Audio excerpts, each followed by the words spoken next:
Welcome to Our Girl Relationships. We talk about the problems people face in their day to day lives. Let's start with the video. To understand the extent of the situation, I will have to provide you guys with a lot of context, and for that, you all will have to revisit my childhood with me. It all started with my dad and mom meeting. They met in high school and were the typical rich, spoiled party kids who made stupid decisions.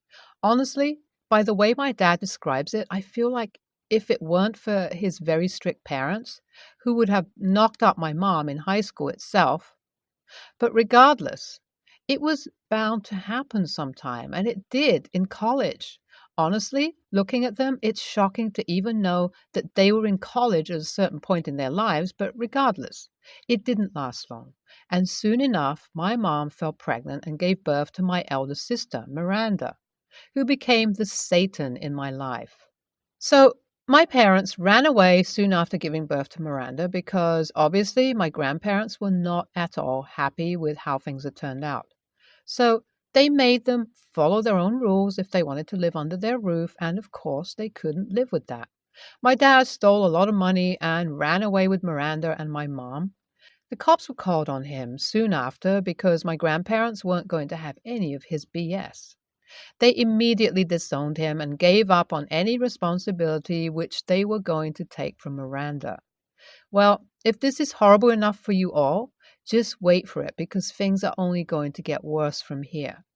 So, my dad was put in jail for theft for a couple of months, and my mom fell pregnant once again.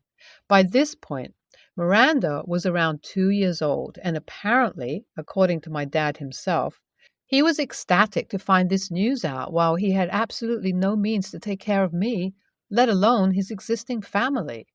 Needless to say, though, my parents didn't give up on me, and I was born soon after. Now, my parents were living in a rundown apartment while my parents both had very unstable jobs and were just falling deeper into their pits of addictions. Their life was very steadily going downhill, and at this point, like I said, almost everyone, including my grandparents, had given up on our family. And do I need to say this again? This only worsened once again, and this time going to embark on the beginning of a traumatizing childhood. So it was around Christmas, from what I could remember. I was, what, around 5 or 6 something? My memory is blurry on that part, don't mind me. But I still vividly remember how my parents were arguing more than usual that day over a man named Jeff.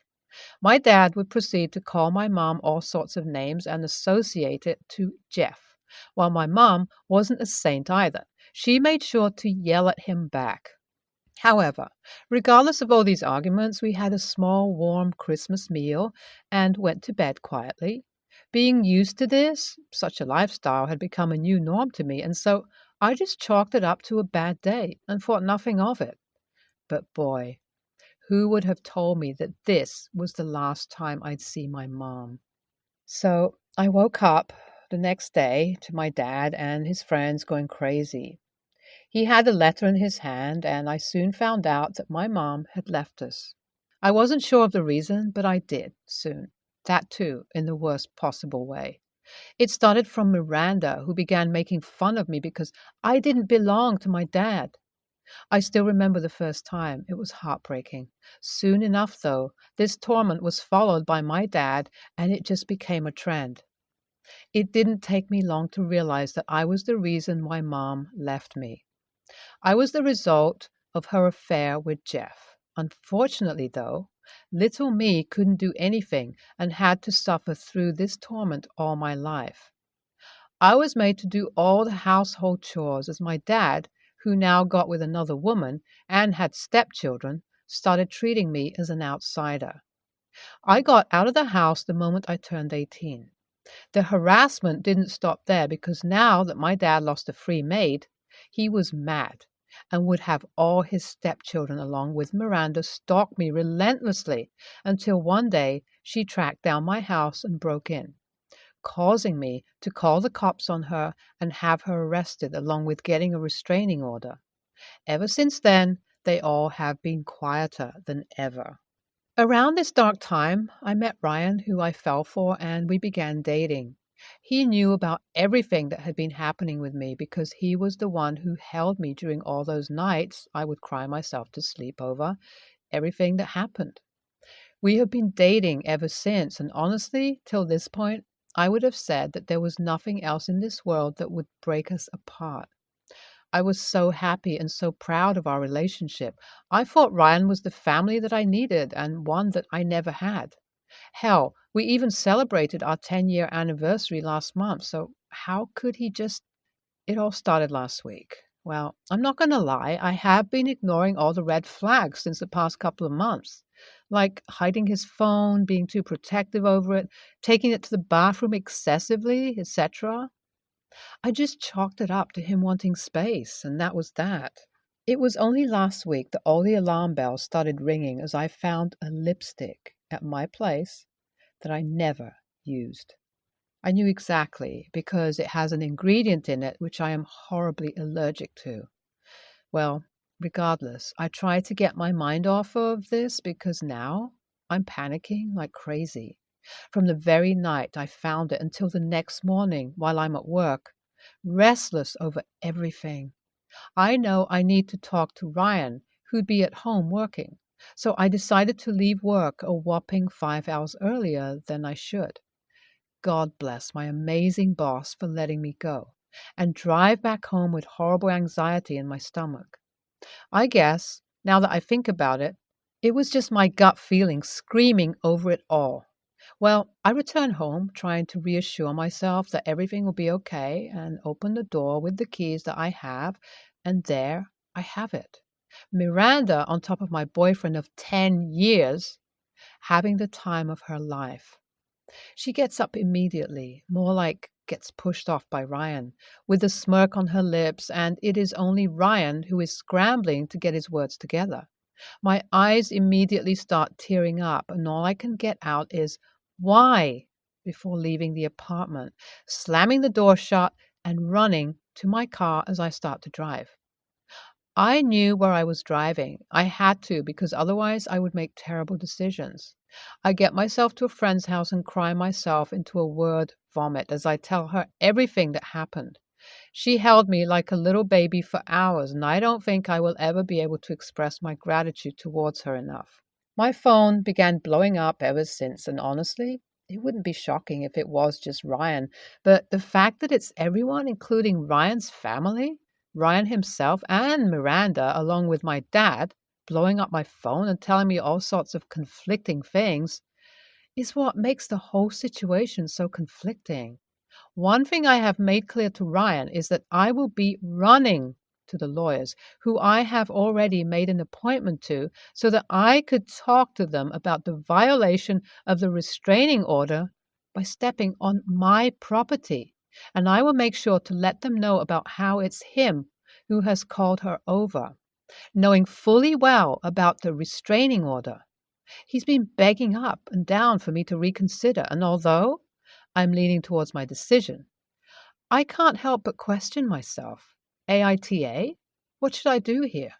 Hi, everyone. I did end up going to the lawyers who had previously helped me get the restraining order against Miranda. They informed me that I had a pretty strong case since she already has a record for things like breaking in and stealing, but first I was told that I would need to file for something known as a civil contempt action. Honestly, the legalities are too much, and sometimes I just can't help but wish that Ryan cheated on me with someone who wasn't Miranda, and that is actually the part which hurts me the most, too.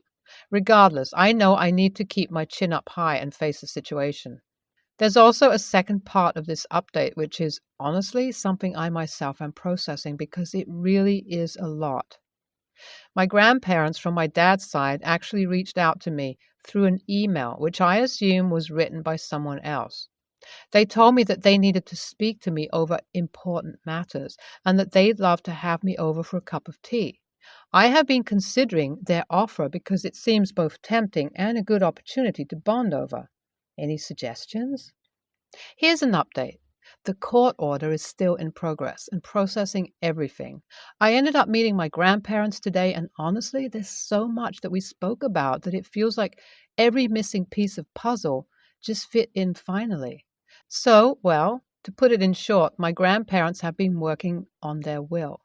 They have gotten back into contact with my dad a couple of years after I had moved out, and it didn't take too long to differentiate between what actually happened to me in comparison to the lie that my dad tried to put into their head, trying to make me the evil person.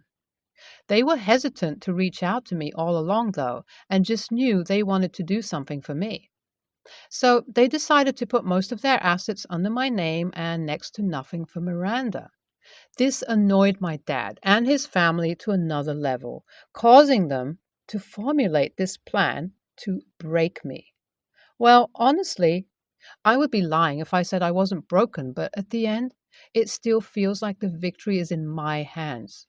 As for my grandparents, we chatted some more, and honestly, looking at them, I was genuinely left wondering how my dad turned out the way he did when my grandparents are such strong and wise people. Regardless, I hope I can keep in contact with them even after this. Hi, everyone. Here's my final update. It's been a couple of months since everything went down, and I'm happy to announce that Miranda was put into jail once again and is facing a hefty fine. All thanks to my amazing lawyers and also grandparents who paid for the entire deal. As for Ryan, he's still attempting to talk to me, even more now that he found out about my inheritance. His life has turned into a mess now, and quite literally, no one talks to him. Miranda truly did a number on him. Hell, so much so that even his family, who was bashing me previously, came out to apologize. But of course, if apologies could fix everything, my heart would be mended by now. Thankfully, though, it slowly is under the process. I have amazing friends who are nothing less than a family to me, and also this amazing community. Thanks, guys. NTA, go to the lawyers ASAP. You don't want to wait on a situation like this any longer because the more you wait, the more likely Miranda is going to attempt to find you and the more likely someone is going to try to persuade you to change your mind. NTA, Ryan and Miranda both deserve each other for being horrible, senseless human beings. Good for you for having them both cut off your life. I hope only good things come through your way now onwards. Recently, my girlfriend, 29 female, and I, 31 male, went out to the East Coast to visit her parents. We've been dating for almost a year, and things have gotten serious, and they wanted to meet me. She and I come from somewhat different worlds. I grew up hunting and fishing in the rural northern Midwest, while she comes from a well-to-do New England family. But we met in the city where our adult lives and careers have both led us. Anyway, recently, like I said, we both traveled to the East Coast to visit her parents. I first met them at their home and it went well, but we were to meet for dinner at a casual but nice seafood restaurant on the Atlantic seaboard just a couple of hours later. I felt a little intimidated, but I wore a nice outfit to dinner, and her parents seemed to like me and we got along well. Her parents first ordered us some raw oysters and paired a nice glass of white wine to go with it for all of us. Raw oysters aren't my thing, but I ate them to be polite and drank the wine. But when it came time to order our entrees, I had settled on a fried seafood platter. I had already looked at what was on tap, and when the server asked what I had wanted to drink, with that, I ordered a tall Coors Light. There were a ton of options on tap, and maybe I should have been a little more adventurous, but it had been a long day, and I just wanted something wet and cold that wouldn't challenge my taste buds. The dinner went just fine, but afterward, when we were alone, my girlfriend asked me why I had ordered a Coors Light out of every single thing on the menu. I told her that I just didn't feel like having anything else, and she said that I had embarrassed her in front of her parents, that they had taken us out and that I'd ordered the one redneck beer that they had in reserve just in case a redneck showed up. I think that she was being mean, but maybe I didn't really read the room. NTA, outside of your terrible taste in beer, people can order whatever they want at a restaurant. I would say the only time some restraint is required is if the item is expensive and you're not paying for it. But we know Coors Light isn't expensive. Anyone who judges you, and I mean actually judges you, not lightheartedly poking fun at your choice in beer, for that is definitely TA. It sounds like your girlfriend was nervous. Either that or she has some real issues with image. I think it's worth a more in-depth talk about why your choice of beer was really so important. And TA, if it's on the menu at this place, it's appropriate at this place. She's acting like you threw out shrimp peels on the floor and cracked this Coors Light can on your head when you were done and threw it over her father's shoulder and said 2 points. If she has acted in any other way different, being around her parents, or made more comments about this, you might want to take serious thought about this. My daughter recently came back from college and my sister joined us all for dinner. We all went to the Cheesecake Factory and everyone thoroughly enjoyed themselves. We all got full regular entrees, no salad, all enjoyed the bread and even got dessert too. Just to paint the picture, it was a thorough meal. When we get home, my sister goes into the fridge and pulls out a rack of brownies that she baked and then this ice cream too. My wife and I are like, "Hey, Rachel," not her real name, "thank you for the brownies, but we're good." My daughter is also like, "Hey, I'll have some tomorrow, Aunt Rachel, but I am stuffed for today."